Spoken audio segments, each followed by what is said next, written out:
Well, we had him on about a year and a half ago, and I decided to bring him back on again today.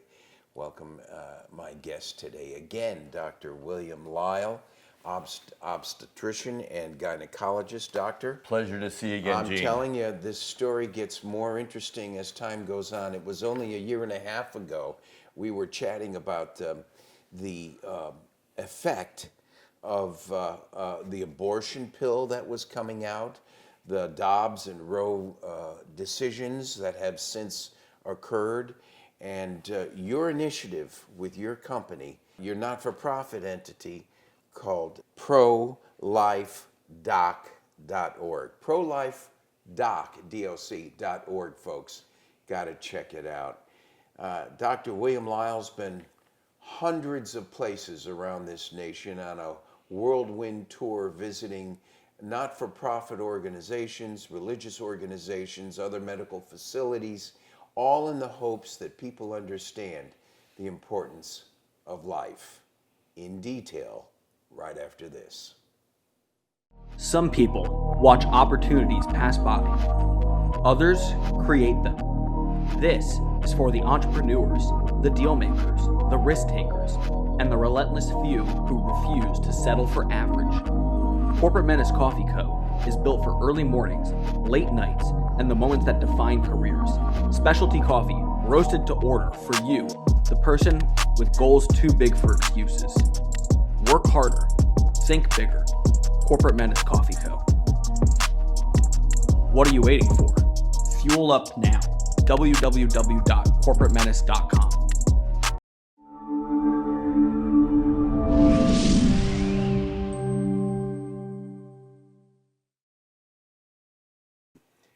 And welcome back again to Grassroots Truthcast. I'm with Dr.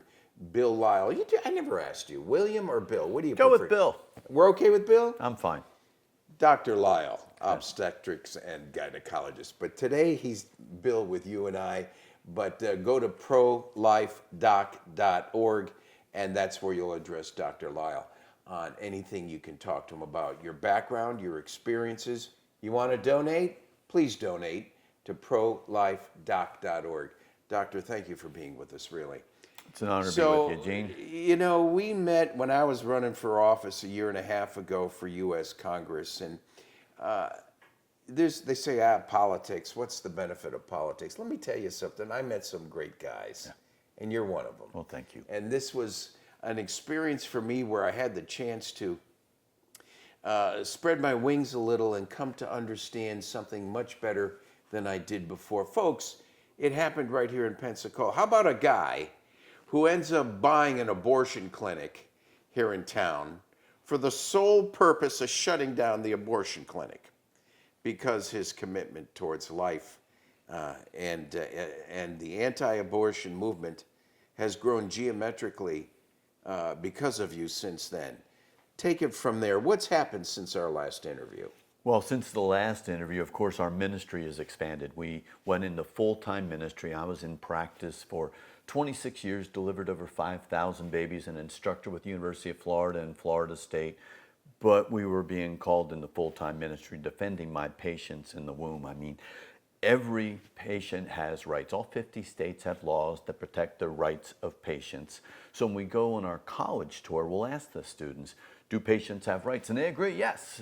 Do those rights extend to patients who weren't born in the United States? And the students are like, you better believe they do. We're just saying that they need to extend to patients that were not born in the United States yet. Because we are now diagnosing, treating, and curing babies in the womb. Routinely, we're performing blood transfusions directly to babies in the womb. We've done that as early as 15 weeks after conception. We're performing open heart surgery to remove tumors from babies' hearts, where the baby actually gets its own IV and anesthesiologist in over 3 hours. In the womb? In the womb. The cardiothoracic surgeon will then make an incision in the baby's chest, open the ribs in the baby's chest, and then spend 3 hours removing a tumor from the baby's beating heart. Once the tumor is removed, the heart goes, thank you very much, and it starts beating normally.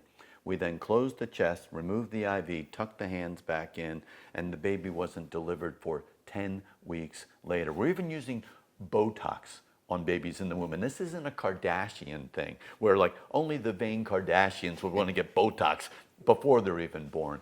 But there was a woman in London, England, who was diagnosed with a condition called gastroschisis, where the baby's bowels were on the outside in the womb. Well, they were encouraging her to abort the baby. She left London. She flew all the way to Dallas to Texas Children's Hospital. And what they did was they went inside of the womb with a fetoscope, which is a laparoscope that goes inside the womb. They directly injected the baby's belly muscles with Botox. Why? Because they needed to paralyze the muscles. Then slowly they reintroduced all the bowel inch by inch back on the inside.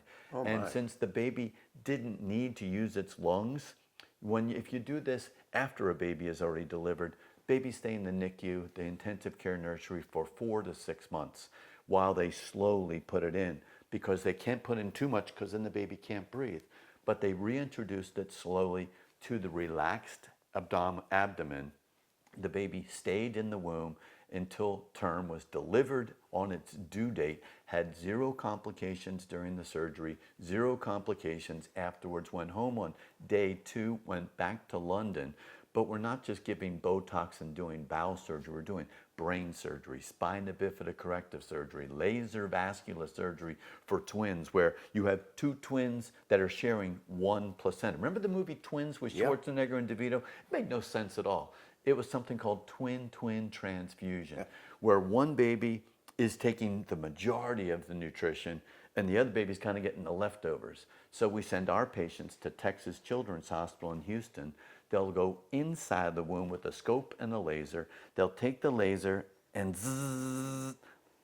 cauterize the placenta into 2 halves, saying, this is your side, this is your side. They watch them for 10 days. They send them back here to Pensacola, and we deliver them at term. So they might have been at the 99th and the 1st percentile. Once they've been taught how to share in the womb, they're 60, 40, 50, 50 by the time we deliver them. So we're diagnosing, treating, and curing babies while they're in the womb. Has this science progressed geometrically because of your efforts literally in the last few years? Or is this science that's always been there that the pro-abortion folks just did not want to acknowledge? Well, technology has improved our messaging. In fact, we spoke at the Live Action Young Leaders Summit in Anaheim, California last year. They had over 1,200 college students at the lecture. This was their favorite lecture. In fact, we got a call from Lile Rose. She goes, I've got good news and I've got bad news. She says, the good news is 99% of the students had never heard how we are diagnosing and treating and curing babies in the womb. I said, that's great. What's the bad news? She goes, it's the exact same thing. 99% of the students had never heard this before. And even when we go to secular universities, we were just at Texas A&M, we're going to be at UCLA, we'll ask them those questions. Do patients have rights? Do patients not born in the United States have rights? And then, therefore, patients not born in the United States should have those same protection and rights. And then when we show them how we are doing everything from blood transfusions, open heart surgery, brain surgery, they're not standing and protesting. They're sitting there going, now, this isn't any abstract concept. The tumor you pulled out of this infant's heart, this person's living a life now. Baby's name is Rylan. Baby Rylan had the tumor removed up at the Cleveland Clinic and didn't go to the recovery room, stayed in the recovery womb for 10 weeks later, and then was delivered. And if you look at baby Rylan's chest, there's hardly any scar tissue where they made the incision, because baby Rylan was still growing and developing on the inside, and he had that time for 10 weeks to recover and heal. So what might have been seen as a lethal diagnosis either in the womb, in fact, the doctors really thought with the way this tumor, this cardiac teratoma, was growing so quickly that that baby would die in the womb in 1 to 2 weeks. So they had 2 options. Option number 1 they gave to the parents was deliver the baby, then do open heart surgery. But now we have a 1.5 pound preemie that's in the NICU struggling to breathe. They went with option number 2, where they performed the open heart surgery in the womb, let the baby recover, grow, and develop for the next 10 weeks. Then the baby was delivered and baby went home and is doing beautifully. But all aspects of technology. We have babies that are now surviving at 21 weeks and 0 days, 21 weeks and 1 day. Routinely, we're seeing babies at 22 and 23 weeks. So are there conditions where moms need to deliver the baby? Preeclampsia, cardiomyopathy, yes, but it's the delivery of a baby early that saves the mom's life. Killing the baby doesn't do anything to protect the mom's life. It's the separation of mom and baby going to different nurseries and different intensive care units that saves the life of the mom. Okay, fast forward to real life today. We have 2 biological parents out of California who contract with a surrogate who moves to Texas to protect herself from this change of heart she seems to have had with wanting to carry the fetus on her own, believing that the biological parents are in a violation of the contract. What can you tell me about this case, and what was discovered about something compromising in the health of that same infant? Well, they had a contract where the embryo from the couple in California was transferred to the uterus of the surrogate who lived in Alaska. And everything was fine up until the 20-week anatomy ultrasound, which found that the baby had hypoplastic left heart syndrome. What does that mean? It means the left side of the baby's heart and the aorta, which supplies blood to the rest of the body, did not properly develop. If something isn't done right after delivery, 100% of these babies die. Well, initially, the biological parents wanted the surrogate mom to get an abortion at 20 weeks. And she said, I just can't do that. It's in the contract that they will, but they can't force them to do that. So further in the pregnancy, they said, well, come to California, we'll let you deliver the baby, and then we'll provide comfort care for the baby. Just because you make a baby comfortable, the baby is still going to die 100% of the time. McKenna, actually her name is McKenna West. Her name is McKenna West, and McKenna felt trapped. She didn't want to abort the baby. The surrogate. Yeah. She didn't want to abort the baby. She didn't want the baby to be delivered and just died. Not only had she bonded emotionally with this baby, she had bonded physically with this baby. We know that cells from a baby can actually transfer and provide healing for the mom. It's called microchimerism. So there's actually a physical bond between a mom and a baby, and it's those cells from the baby can actually heal the mom's liver, they can heal the mom's heart, and they really want to make sure that their host is healthy to provide care for them. Well, the mom felt trapped. She actually fled to Texas. She had the Attorney General actually get a court order where she would be protected and could deliver the baby. She delivered that baby in Dallas, Texas, and now the baby has had stage 1 of the corrective surgery. The hospital where she delivered has a 100% corrected and success rate when it comes to stage 1. And so the baby has now had the stage 1 of the corrective surgery, will now face stage 2 at the age of 4 to 6 months, and then between the age of 2 years and 4 years would face stage 3. Babies grow up after these surgeries. 70% of, almost 80% of them survive to at least 18, and now we have at least 70% survive to at least age 30. We don't have long-term data because we've only been doing it for so long of a time. All patients have rights. Obviously, McKenna felt that she had a duty to protect this baby, whose name was Gabriel, power of God. And so she fled to Texas. Texas performed that surgery. But now the biological parents are suing her for at least $100,000. And the question is, do these biological parents really have this baby's best interest in mind when, number one, they wanted to abort the baby on the inside. Number two, they wanted her to deliver the baby and only provide comfort care. But there's dangers to the moms as well, and we don't even understand that. There are over 5,000 moms who function as a surrogate. And when you're functioning as a surrogate, you're not just carrying the baby and then delivering the baby. You are physically and emotionally, psychologically bonded with that baby. But then there are also risks to the mom. when it comes to pregnancy with just a normal couple, there'll be a 2% complication rate in all pregnancies. If a mom goes through IVF with her partner, that doubles to 4% of a complication just due to the IVF and all the management. But when you're a surrogate carrying another couple's baby, the complication rate goes by 4 times up to 8%.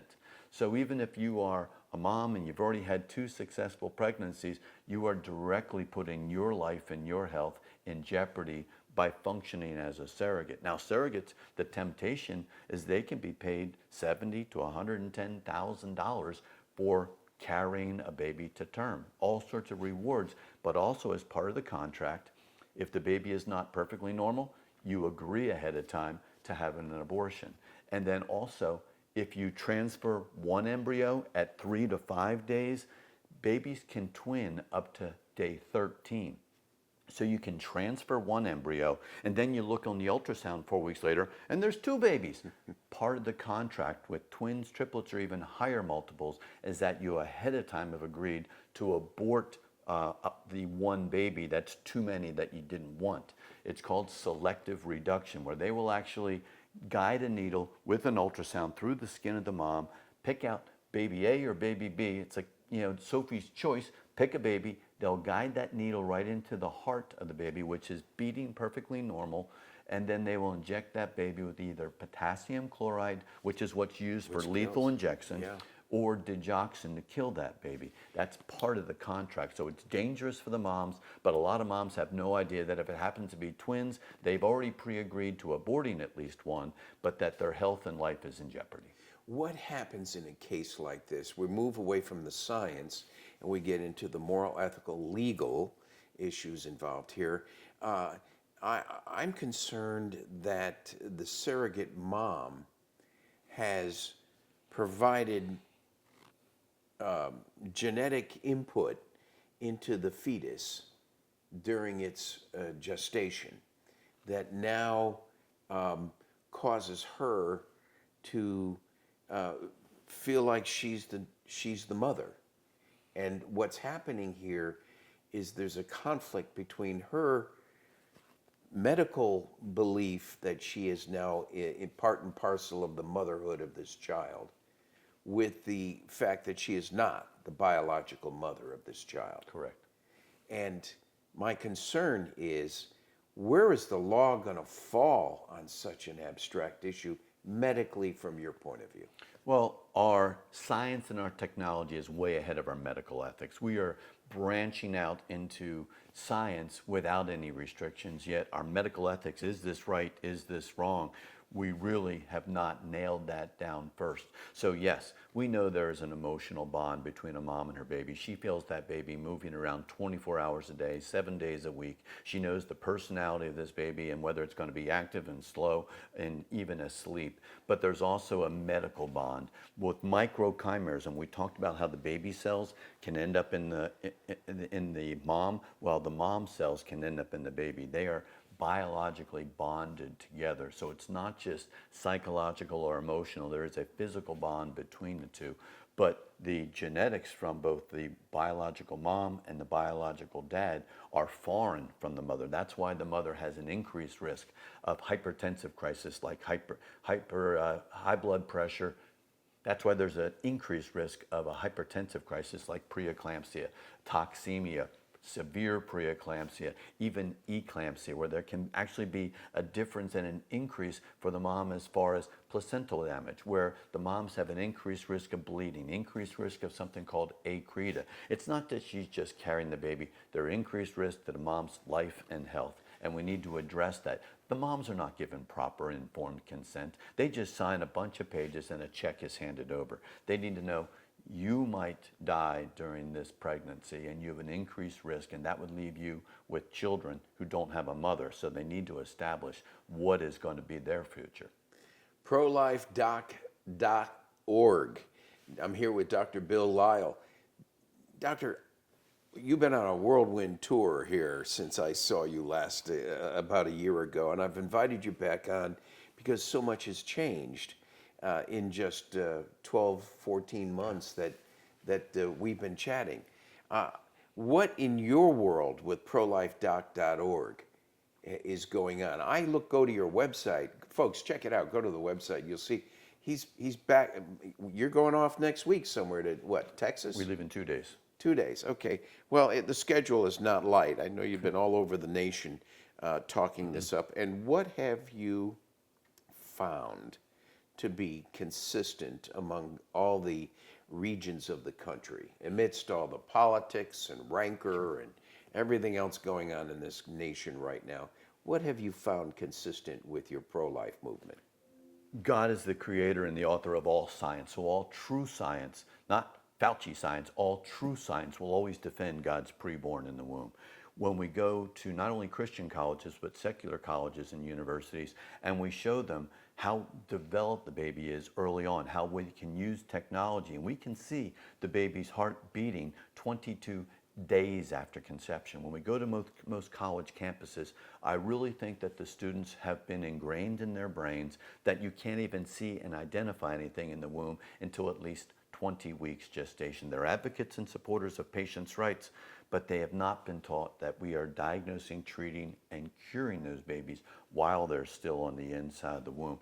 We just want to show them the truth, show them the true science, and educate them that these are not blobs of tissues, these are patients, and they have different personalities. So we use the technology of 2D ultrasound, 3D ultrasound, 4D ultrasound, MRI, fetoscopy. We're actually putting a camera on the inside and let the babies defend themselves. It's like, does this baby have value? But then we see how so many states have just gone so much more liberal and are not protecting the lives of these babies. This is a concern, Doctor. So Roe gets thrown out. The Supreme Court throws out Roe. Everyone's jumping for joy, and I'm scratching my head saying, wait a minute. This is why I do like centralized government in some senses. And this is another one of those cases, because instead of one centralized ruling that applied to all 50 states and territories and districts, you now have 50 different states, each with their own determination. Yeah. And so, I regret President Trump said it, but it's now where it belongs, he says, at the state level. Let each state decide how we're going to deal with abortion and pro-life. Yeah. If slavery was evil and wrong in New Jersey, then slavery is equally evil and wrong in Mississippi. We're just so what centuries happened? Later. So now you've got and complicating the matter, you've got the pro-abortion bill, the termination of life. Correct. Through a pill over the counter. Correct. And we saw clear evidence of this with Governor Maura Healey. I'm not even sure if you know who the first governor of the Commonwealth of Massachusetts was, but it was John Hancock. We just celebrated 250 years of signing and celebrating the Declaration of Independence. We hold these truths to be self-evident, that all men are created equal, that they are endowed by their Creator with certain inalienable rights, first and foremost of which is the right to life. Well, John Hancock was the first governor of the Commonwealth of Massachusetts. The current governor of Massachusetts is Governor Maura Healey, who we saw 2 weeks ago signed a bill into law allowing for abortion at any gestational age for any reason, right up to delivery, where mom could be hearing push, and it would still be legal to abort that baby in the womb. Not because the baby is even deformed, not because the baby poses any threat to the mother, but they wanted to have that be legal. That is now the 10th state in the United States to allow for abortion at any gestational age. Plus, Washington, D.C. is in that level as well. Are you ever up to Massachusetts at all? We are. In fact, we're speaking there again this year. Yeah, I mean, you obviously are going up against a wall of some protest and disruption against your movement, aren't you? Well, sure. Some people just don't like our messaging, and messaging is very important. But when things don't make sense, we're like, that doesn't make any sense. That's when you have to think, well, is there another, issue that is involved in this? And I really see this as a spiritual battle, which is why our pastors, priests, our rabbis, our churches, our synagogues need to be involved in this. At its core foundation, abortion is not a medical issue. It's not a political issue. This is an attack on the image of God out of a hatred for God. We see people, even during the 250 celebration, people were still burning the American flag. Well, why were they burning the American flag? They burned the American flag because the American flag is the image which represents the United States of America. So if you hate the United States, you want to destroy the image which represents the United States. In Genesis 1:26, God said, "Let us make man in our image."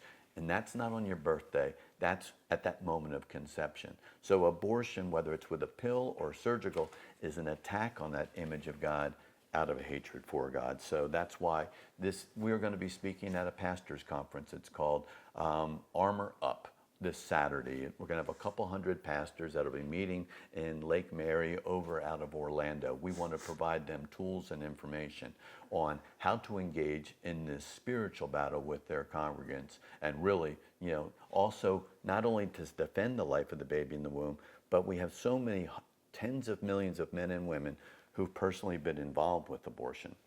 They are hurting, they need healing. Healing comes from forgiveness. True forgiveness only comes through true forgiveness through the blood of Jesus Christ and being redeemed, which is why this is a message that needs to be coming from our pulpits.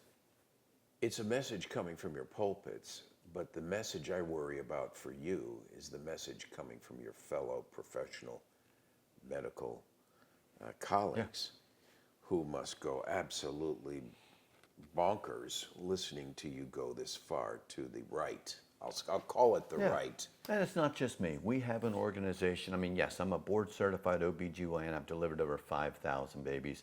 And when I have a pregnant patient, I have 2 patients. And if she has twins, I have 3. And I've delivered healthy triplets and healthy quadruplets.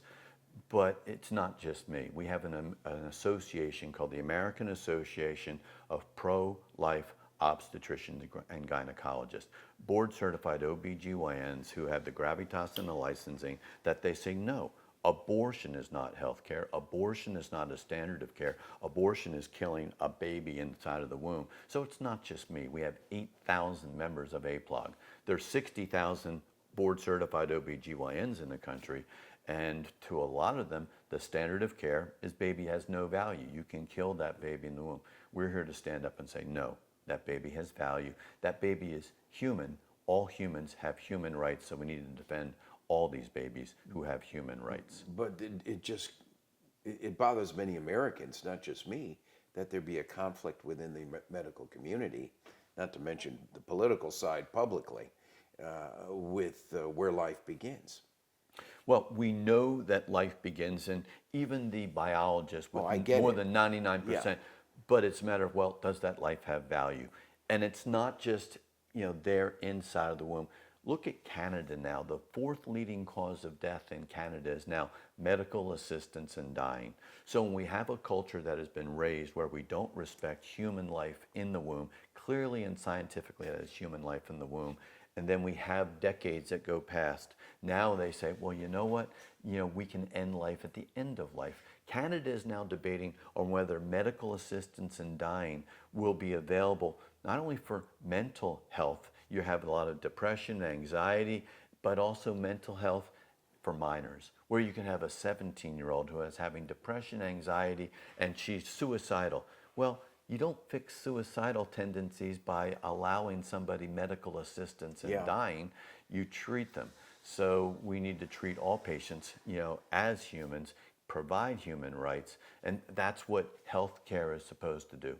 We don't, God forbid that healthcare take the easy route. Well, we don't want to, you have grade 4 astrocytoma, you're going to die. It might be a couple of years, so why don't we just kill you now? No. Respect life, respect human life, whether it's at the very beginning, inside the womb, or even if it's at the end of life. And just because somebody doesn't feel like living anymore, don't provide a physician or a nurse to actually start an IV and kill them. That is the evil we are facing. Dr. William Lile, obstetrician and gynecologist, leaves his profession after several decades, ends up here with us today representing his entity called prolifedoc.org. Folks, go to prolifedoc.org, subscribe to his site, and I failed to mention it, donate as well. They're a not-for-profit organization, and he's on his own traveling all over the nation with a team now. I understand the team's grown. You're in South Florida at a workshop of sorts, right? And is this not part of it? This is our new curriculum. We actually have developed this curriculum for like-minded people who want to have more information. So that's just the workbook. It's 10 video chapters of topics like we've been discussing. What does Scripture say about abortion? And that was actually reviewed by Dr. Wayne Grudem, who was the senior editor of the ESV version of the Bible. What is an abortion? We actually demonstrate without blood or baby parts, first, second, and third trimester abortion. We demonstrate and talk about the science of the abortion pill and of the science of abortion pill reversal. We just want to equip the church and equip the like-minded people. We don't want people to say, well, I'm pro-life, I'm pro-abortion, and whoever yells the loudest or is the angriest or the most intimidating wins. We really want to teach true apologetics. So that curriculum is also available on the website. And we have a thumb drive, which has 13 hours of lectures of things that we are discussing, plus over 100 articles that we have written. And we're going to grab some of that video from some of his content and post it at the end of this broadcast. It'll complement this interview with Dr. William Lile, obstetrician and gynecologist, who's now off on his own after delivering, over 5,000 babies, hasn't he? Correct. Over your decades of service here in the greater Pensacola area. I'm so glad to have you with us today. But it was amazing to me to see you on President Trump's subcommittee somewhere doing something for pro-life. Were you not? We've been doing a lot of work politically and just trying to educate. We got invited to Senator Josh Hawley's office. Josh Hawley, that's Yep. it. And they just wanted more information as far as what are the true dangers of the abortion pill. Because we keep hearing that it's as safe as Tylenol. Tylenol is extremely safe when it's taken as directed, but the abortion pill, when taken as directed, is not. We were told when the abortion pill was initially approved that the complication rate would be less than 0.5%. Yet a study from the Ethics and Public Policy Center, which looked at the health records of 865,000 women, found that it was not less than 0.5%. It was 10.93%, 22 times more dangerous. Women were going to ERs, having hemorrhaging, needed to have additional surgery, infection, sepsis. Even over 3,000 of those women experienced what is the #1 killer of women in the first trimester of pregnancy, which is a ruptured ectopic pregnancy. Despite all of our technology, it is still the #1 killer of women in the first trimester. There were over 3,000 of these women who had an ectopic or a tubal pregnancy. They took the abortion pill and they were told, you're going to have bleeding, cramping, and pain. Well, what are the symptoms of an ectopic pregnancy? The same. Bleeding, cramping, and pain. And now that a woman can get the abortion pill without an ultrasound, it can be mail order. Women are being harmed, women are dying. So we were there testifying and educating the office of Senator Josh Hawley. These are the dangers. We have had other drugs that were approved by the FDA that have been pulled off of the market. We recently saw Vioxx. We were happy with Vioxx. It's going to prevent stomach ulcers. But then years after it was approved, we found out, but it's causing strokes and heart attacks. So it was pulled off the market. Time out. Yeah, this hits a nerve. Unintended for this interview, but relevant, is the issue of the COVID vaccine. Sure. Could you not say that the COVID vaccine lacked the efficacy in the pre-trials, the clinical trials prior to certification, in the same way Vioxx did, in the same way the abortion pill did? Yeah, and when the science shows that something is not doing what it was supposed to, what they were saying it was doing, or that it's actually causing harm, we found out very quickly, and the data supported it, that the COVID vaccinations did not prevent you from ever getting COVID. Yeah. And that but there was I'm actually science. harm I being really done. say it's okay. Yeah, it's true science. And when you see that true science might be, differing from what you thought was going to happen, a true scientist will adjust and will move and say, this is not, the data is not supporting our hypothesis. And then for the safety of the patients who are trying to make good informed decisions on whether they should do something or not, then we have to adjust based on the true science, especially as the number of cases and patients grows. Now we have more power in the statistics, and we can say, no, there are dangers we weren't aware of, and there was efficacy which was nowhere close to what we thought we were going to experience. Statistics and efficacy, doctor. Polio, measles, chickenpox. They all had clinical trial procedures that met the efficacy. And what's happened lately? We're rushing medicine to market that clearly isn't getting the same efficacy. Correct. And even with the chickenpox vaccination, you know, we know that you get lifetime immunity from chickenpox when you have it early on in life. What we do not know is if you get vaccinated against chickenpox when you are a child, how long will that vaccination Will it endure, live? sustain? When a 5-year-old gets chickenpox, no big deal. They've got some spots on them and they do really well the vast majority of the time. What happens when a 40 or 50-year-old gets chickenpox? It's life-threatening. So are we just delaying chickenpox until later in life, and are we really causing more long-term harm? We don't know. So that's what we need to really be cautious as far as just because a vaccination is available, the parents need to have informed consent and make the own decision that should not be mandated. Make the decision that's best for you and your family and your children, and then understand the possible consequences from that decision. But it needs to be not just getting consent, but informed consent. Slight pivot. Coming back to the whole pro-life initiative that you have sponsored and taken, put your life out for. I'm concerned about where it's going and growing in the United States. We talked just a year and a half ago about prolifedoc.org getting off the ground. Since then, you've had dozens of visits in institutions around the nation, most recently as far west as Alaska. Correct. I was there too, but it was for the Alaskan king salmon, not for the... My concern today, though, is where's your group going, and what do you retired from obstetrician work and gynecological work. What do you want to do? Aren't you getting arrested anywhere? What are you doing? We have 54 out-of-state events between now and Thanksgiving, but I have a passion for truth. Wow. You know, it's only 3 months, but we'll do 54 different events. I want people to have the truth. All over the nation. All over the nation. And we were just in Hawaii. We were in Hawaii for 8 days, and we did 26 events in 8 days in Hawaii. Never got to walk on the beach, never get to Dole Pineapple, never even were able to see the USS Arizona, which is part of our plan. But we want to share the truth, and we want to equip the church, and we want to equip the population that abortion is truly evil. And worldwide, we have now lost the lives with the abortion pill. Here worldwide, now the number just topped 1 billion people.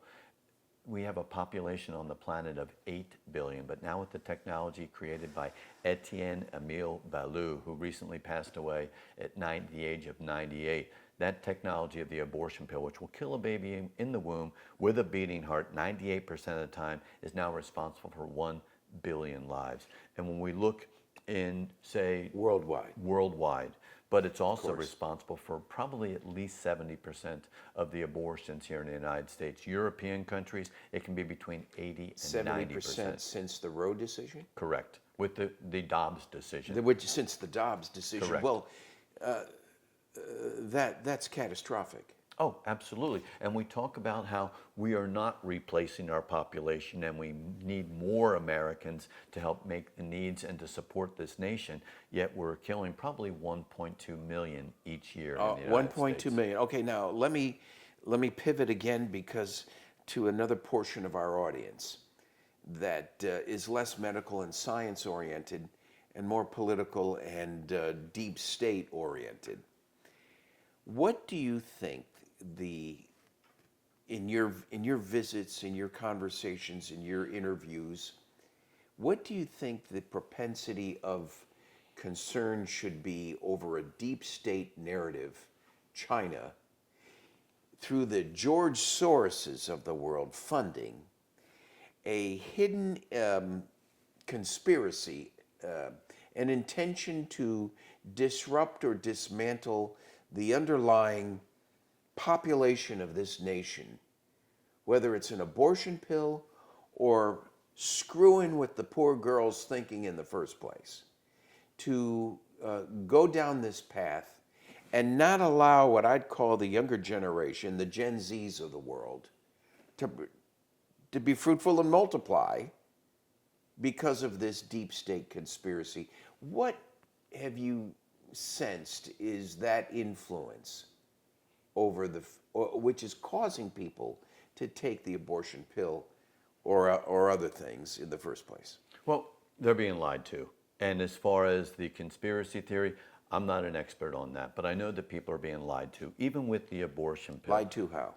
As far as there's some underlying control That there is a going conspiracy on. out there. Yeah, no doubt. So what we do know is that women are being lied to. In fact, even with the abortion pill, a lot of the groups are marketing it as the missed period pill, where they say if you missed a period, don't go ahead and do a pregnancy test. Just go ahead and take the abortion pill, which will give you back your period in the form of the abortion. They're trying to let the women think that, well, it's not really an abortion because you didn't have a positive pregnancy test. You just missed a period, then you took the abortion pill, and then you had a period. So they'll always think, well, I didn't really have an abortion. I didn't really take a life. I just missed a period because I didn't take the abortion pill. We need to increase the population in the United States. We know that. Now, there are a lot of people who would say, well, you know what, the population is going down. And you can plot out the graph and you can see that when you have a lot of older people and not enough younger people contributing to, say, Social Security or even taxes, or even young people that can care for the elderly, that you're going to have a problem in that country. And you need to have at least 2.1, 2.2 babies for every couple that's out there. We're not at the replacement point. So we need population. So options are, we either are going to bring in people from other countries to bring them in, or we're going to be forced to do that to meet the needs of replacement. And if you are killing 1 million people per year, then that is just a bigger emphasis where we have to bring more people in. And I'm happy when people come into the country, but you have to be supporters of the United States and support the same values of people here in the United States. You must assimilate. Absolutely. Yeah. Well, so you would, touching on the earlier point you just mentioned, you're really not against surrogates. You would like to see a natural life born through normal means under God's will, but well, let's touch that. How do you look at the surrogate? Well, let's talk about IVF. Because we need more people, right? We need more people, but it's the process. I would say, because of the evils, even as far as IVF, the way IVF is currently being practiced, I look at, we are created in the image of God at that moment of conception. The embryonic loss from that moment of conception, with the way most IVF is practiced here in the United States, is between 95 and 98%, where for every 2 babies that are born, you probably had about 98 that had been conceived. Yeah. So that's not the answer through IVF. We also have 2 million frozen embryos that are frozen and we don't know what to do with. And so, a lot of countries in Europe won't even allow for you to freeze embryos. You have an embryo and it needs to be transferred fresh. We're also, when we have a baby that's conceived up through day 3, we can sample a bunch of those cells and say, well, this one has Down syndrome, this one has Turner syndrome, this one has Tay-Sachs disease, this one has sickle cell disease, and just say no, no, no, and just choosing which one you want to implant and which one is allowed to live and die. So this we rubs look at you a IVF, little bit. This rubs you because it's impacting random selection.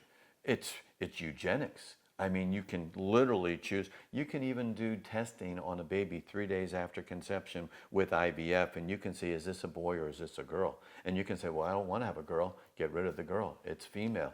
Get rid of the boy if you don't want it. So we have really gone into eugenics. Yes, we want to have, like Charlie said, get married early, have lots of kids, and make heaven crowded. Those were his 3 rules. So yes, we want people to get married early, want to have lots of kids, and kids are great. Our future as a nation depends on a larger population to support this nation. But we don't do that by having a different evil, which would be IVF. People are not aware. They read in the Okay, first I just command. learned something. I didn't know there was, this is, and what's the extension to that stem cell treatments? You know, maybe I want to live to be 140. Yeah. I mean, stem cells can be great, but what was the source of the stem cells?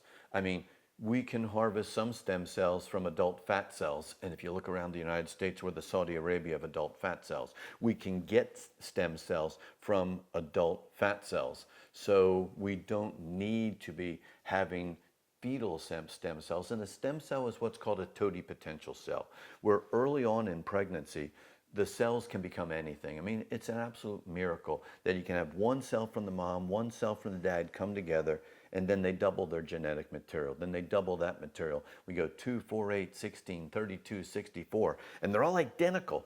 And then they start to differentiate where, say I'm one of those cells, and I say, well, from now on, I'm going to start the entire neurologic system. Brain, nerves, that's going to be my job. I'm only going to read these chapters of the DNA. Meanwhile, you said, well, I don't want to be the smart brain guy. I want to be the strong muscular guy. You start the entire muscular system, and another cell starts the entire skeletal system.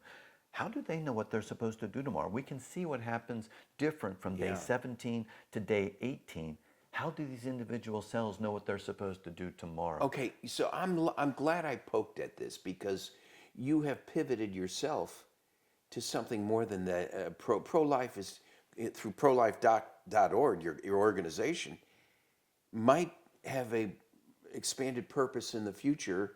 It's more than just the anti-abortion pill and educating and counseling single parents on what they're going through. You might see a pivot, respectfully, I mean, correct me if I'm wrong, where you find your role expanding in stem cell research, conditions and guidelines for what what the conditions can be to enhance birth in a healthy way, guidelines for the politicians and the medical industry. Well, it's judgment. It's all about, do we see a bright future with stem cells? Yes, it really comes down to where'd you get those particular stem cells from? You know, is this good or is this evil? If we are having pregnancies and babies and killing them to harvest stem cells, that's evil. If we are harvesting stem cells from other sources in our own bodies, whether that's bone marrow or adult fat cells, that's I have no problem with that at all. So self-generated stem Sure. cells are, and then creating your own bank. Absolutely. Okay. Yeah, but it's when you're using a different individual as your donor, you know, when it's a baby or it's a baby in the womb even, or it's just a baby that, you know, has been conceived through IVF, and then using them as your source for your benefit. Wow. No, that would be, you know, evil in itself. I knew this was going to happen, you know. I said, let's try to push this to a half-hour show, and now we're pushing it to an hour show, and I'm grateful. Dr. William Lile, obstetrician and gynecologist, working on his own with his team nationwide through prolifedoc.org. Please donate when you go to the site, folks. This is a not-for-profit group that's going nationwide to help single moms during their time of need specifically. But we touched on some other things that might define a vision of where it could go in the future, right? I mean, am I off base? Yeah, I come from a biblical worldview where there's principles within Scripture which guide my life in every way, shape, and form. We know that a biblical worldview nationally is going down and a secular worldview is going up. When you look at the research of Dr. George Barn out of Arizona Christian University, clearly you can see that our worldview affects all decisions that we make. Am I going to cheat on my taxes? Am I going to cheat on my spouse? Is there a God? Was there really creation? Is there really a right and a wrong? That's based on a biblical worldview. But we also know that with more than 95% sensitivity, the worldview that we will have as an adult really doesn't change after the age of 13. So we really need to be teaching, you know, these proper values and a biblical worldview prior to a person turning age 13. That's Well, you what need this some nation- people helping you then. We do. I mean, Okay, give yourself a pitch. If you could have it perfectly your own way, especially in the last 5 minutes here, what would you like to address with the audience to hook them and bring them in to help to become part of your team? well, This nation was founded on biblical worldview and biblical principles. These were not just theists who just believed in a God. We were created in the image of God. In fact, even our Declaration of Independence, when it says endowed by their Creator, there's a capital C there on Creator. So when it comes to education, that's why the Baby Olivia Act, showing fetal development to young people in their schools, is so vitally important. It's one of the reasons that we chose to homeschool our children. We didn't want them to be indoctrinated on a non-biblical worldview. We wanted to instill a biblical worldview while they were still very young. So we're involved in homeschooling. We're involved in training up the church, where we don't just want people to be pro-life. We want them to be able to articulate why they are pro-life. So you have curriculum that that's can why be we have the added curriculum to the homeschool program. Absolutely. Okay, interesting. I just learned something. I didn't know that. This is, every time I talk to you, doctor, there's a new facet of pro-life. To me, pro-life takes on a more, it's not only a biblical meaning, it's a universal meaning. Here's one thing I know is true. Mr. Fauci is not Mr. Science. Correct. And that there's more here than meets the eye with what you're doing. How can people get involved? Well, we appreciate their support and opportunities to speak. I mean, we have 54, out-of-state presentations here between now and Thanksgiving. You can contact us to schedule us to come out and speak at your group through prolifedoc.org. Also the curriculum. We have the curriculum that's available, downloadable DVDs plus a workbook. Plus we have a thumb drive with 13 hours of me speaking, but also 100 different articles. We just want to provide you tools, provide you the truth, and that we are created in the image of God, but this is a spiritual battle.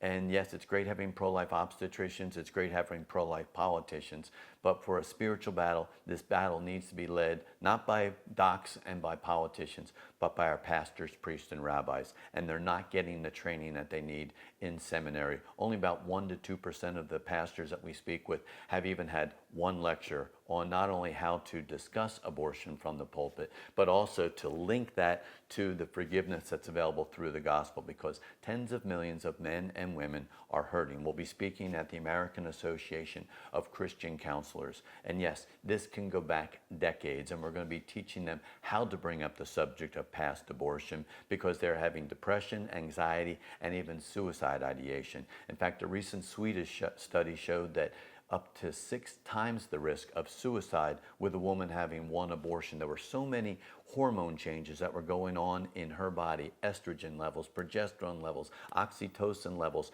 are all going up and changing, prolactin levels, and she's bonding. So then when she does have an abortion, she knows that something is very different. And when she's felt that baby moving around, even more so.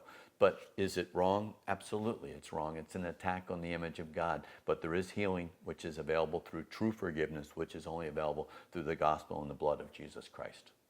And then from my government and civil service side of things, I can't help but feel there's some attempt in this nation to distract people's attention, to divert, deflect, and distract their attention away from the moral and ethical foundation you just described, and putting it into such clinical, emotionless terms that drive people to think that abortion is okay at any stage. And my only hope and prayer is that the Gen Z crowd coming along catches on with the spirit and integrity of what you're saying. And if you want to learn more about what he's saying, please go to the website prolifedoc.org, and there you can book a meeting, right? A presentation, right? We do things live and we do things virtually all the time. And just a shout out to our pregnancy resource centers nationwide. We have over 3,000 pregnancy centers, which are not there just to say, keep the baby, keep the baby, keep the baby. They are there to meet the needs of these moms. If moms need housing, many of them have maternity homes where they can actually live. They provide job training, access to health insurance. A lot of them will even have nurse practitioners on staff that can help them get into the medical system. Yeah. So they do an amazing job. They want to have healthy moms and healthy babies, and they want to have true healing, and they want to get them out of dangerous circumstances. In fact, the abortion pill is now being used as a murder weapon, and we're seeing that more and more. Where just how we had women who were concerned about drugs being, the date rape drug being slipped in their drinks, now we have case after case after case where guys who don't want the responsibility of being a dad are slipping the abortion pill into women's drinks, and we do not have a test that will even test for the metabolites of mifepristone. So, we're working on This funding. is an enzyme of sorts inside the drug. Well, the abortion pill, mifepristone, is available mail order. In fact, if you live in California, you have a beard like me, they'll still provide a guy with the abortion pill. If he identifies as a woman, they don't care. They'll just give him. Well, he doesn't need the abortion pill. He's trying to slip that to a girlfriend. But we have cases not only in Louisiana and cases in Texas and even cases up in Illinois where the abortion pill, and actually men have been sentenced and sent to prison for slipping the abortion pill to their girlfriends. And there was even a case in Louisiana where a man slipped the abortion pill to his 17-year-old daughter because he found out she was pregnant. She started having bleeding, cramping, and pain. She was taken to the emergency room. They sent her right up to labor and delivery. She was bleeding, but she wasn't early in her pregnancy. She was actually 23 weeks pregnant. Oh, my words. They did an emergency C-section, saved the life of the baby. The baby is struggling in the NICU, but now they've brought charges of assault against the woman and attempted feticide against the baby. But the abortion pill can be used as a murder weapon for these babies. Did you hear this story, folks? I mean, this is just one story, just spontaneously Dr. Bill just presented to us. Go to the website and book a presentation to invite him to come visit you in your community and donate when you're there as well, please. And I'm certain there's more stories you haven't even revealed. That's why there's 13 hours of stories. I mean, and we're trying to follow the example of Jesus. Yes, he was the perfect example. He was the sacrifice. He was sent as our Savior. But when did he get sent here? He didn't wander in out of the wilderness when he was 30 years of age and start his ministry. God had a better plan. Our Savior, Jesus Christ, came to earth as an embryo right there in the womb of Mary. But he also told stories. Yes, he's our Savior, and yes, he came as an embryo, and God forbid abortion was available, then we could have, aborted our own Savior. But then when you look at the forgiveness that's available through him, it's just an amazing love that God had for all of us, where Jesus came as an embryo, lived a perfect life, but then he gave his life, and he was dead. And Satan and his minions and evil forces celebrated when Jesus was in the grave. But then 3 days later, he conquered the grave. He rose again. He did that for all of my sins. He did that for everybody's sins out there. And so we need to defend the image of God in the womb. You used the word amazing. I don't know which is more amazing, your spiritual inspiration or your medical inspiration. In any case, it's a one of a kind, and he's got both. Dr. William Lile. Pleasure, Gene. What a treat having you with us today. This has been an exceptional interview. I'm putting this down not because it's the hottest political issue. In fact, it may rub people wrong. But it's the most emotional and spiritual to me. And I think if one is really resolute in their thinking, they'll realize it's also the most far-reaching, impactful conversation you could have with an individual. I just hope more people get on your bandwagon, get on board with your team, and get out and help you with the cause. What a difference 12 months has made. You were here in this studio in my man cave with the airplane hangar in the background just 12 months ago, and here we are today talking about what prolifedoc.org has done. Again, please visit prolifedoc.org. I want to thank all of you for joining us here today on another episode of the Grassroots Truthcast. I can't thank Dr. William Lile enough. He's from Pensacola. We've been here decades. Pensacola, what an interesting area. Some people say it's the nation's original settlement here in the United States. That may be true, but it certainly has a myriad of interesting folks in this community. Dr. William Lile is one that's been with us today, sharing with us something very profound that affects you in the far reaches of these United States. Again, thank you for joining us here today on another great episode of Gene Valentino's Grassroots Truthcast. See you soon. Some people watch opportunities pass by. Others create them.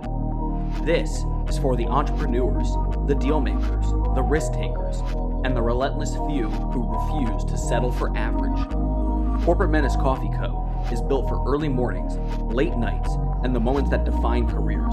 Specialty coffee, roasted to order for you, the person with goals too big for excuses. Work harder, think bigger. Corporate Menace Coffee Co. What are you waiting for? Fuel up now. www.corporatemenace.com.